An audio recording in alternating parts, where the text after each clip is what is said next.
Hello my crafty friends, welcome back to the MFT YouTube channel. I'm Karolyn and here to share an interactive project that I created using the recently re-released Mini Mail Die-namics, the Friends Like Us stamp set, and the Lots of Hugs stamp set. I love the idea of a hidden message, much larger than the provided envelope, being revealed when I tug on the strings. It's a super easy concept and I can't wait to share it with you. So let's get started. I trimmed a 5" by 3 3/4 inch panel from craft cardstock, and I'm aligning the largest of the inside and out stitched rectangle STAX dynamics on top of the panel and an embossing mat. I'll run that through my manual die cutting machine so that it embosses the detailed stitching. I love the added detail to what would otherwise be a pretty plain panel. Next, I die cut the components of the Mini Mail Die-namics from 2 different pattern papers and the envelope insert from vellum. I'll adhere the 2 pattern paper envelopes together with my tape runner so that the patterns are on the front and the back.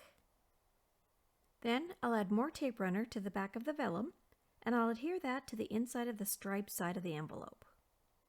I wanted to create a slot in the back of the envelope, so I used the string die from the Pumped Up Numbers Dynamics, and if you don't have those dies, you can certainly use a straight edge ruler and a craft knife instead. Next, I positioned the envelope onto the panel and I traced the slot with my pencil. I secured the string die to the panel using some washi tape and I die cut it off camera. Before I secure anything else to the panel, I want to stamp my sentiment.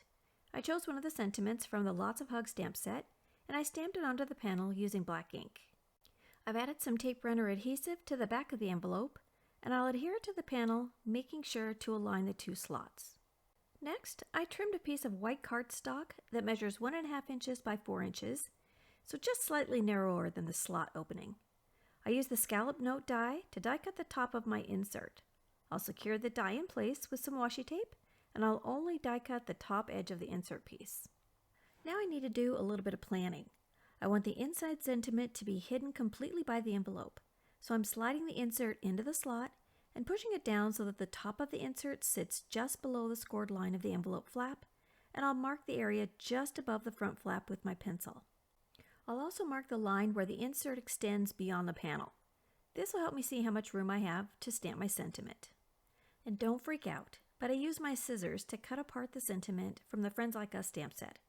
I've done this a million times, and I can assure you that it doesn't hurt your stamps one bit, as long as you're careful not to cut into the words. And I think it makes your stamps so much more versatile. I stamped one of the hearts from the Friends Like Us stamp set at the bottom of the sentiment using red hot dye ink.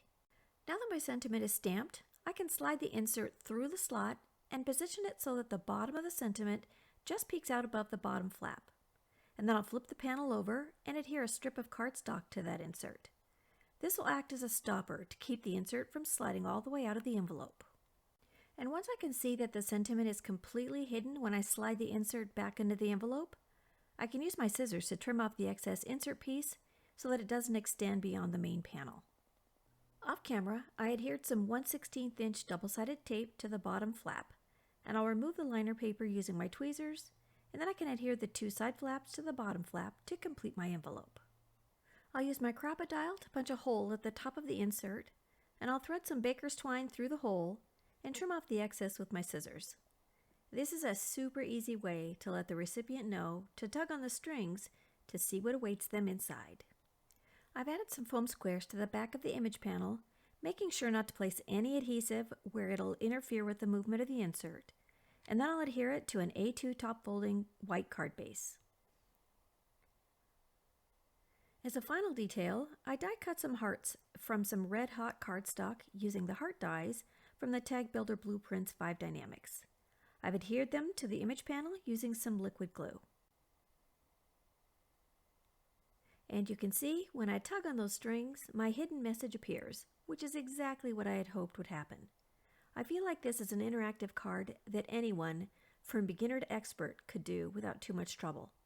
All of the MFT products that I used are listed below in the information box. And if you have any questions at all, please feel free to leave a comment and I'll answer them just as soon as I can. Thanks so much for watching today. Be sure and subscribe to the MFT YouTube channel so that you can join us here every time we share a crafty video. And until next time, have a wonderful day.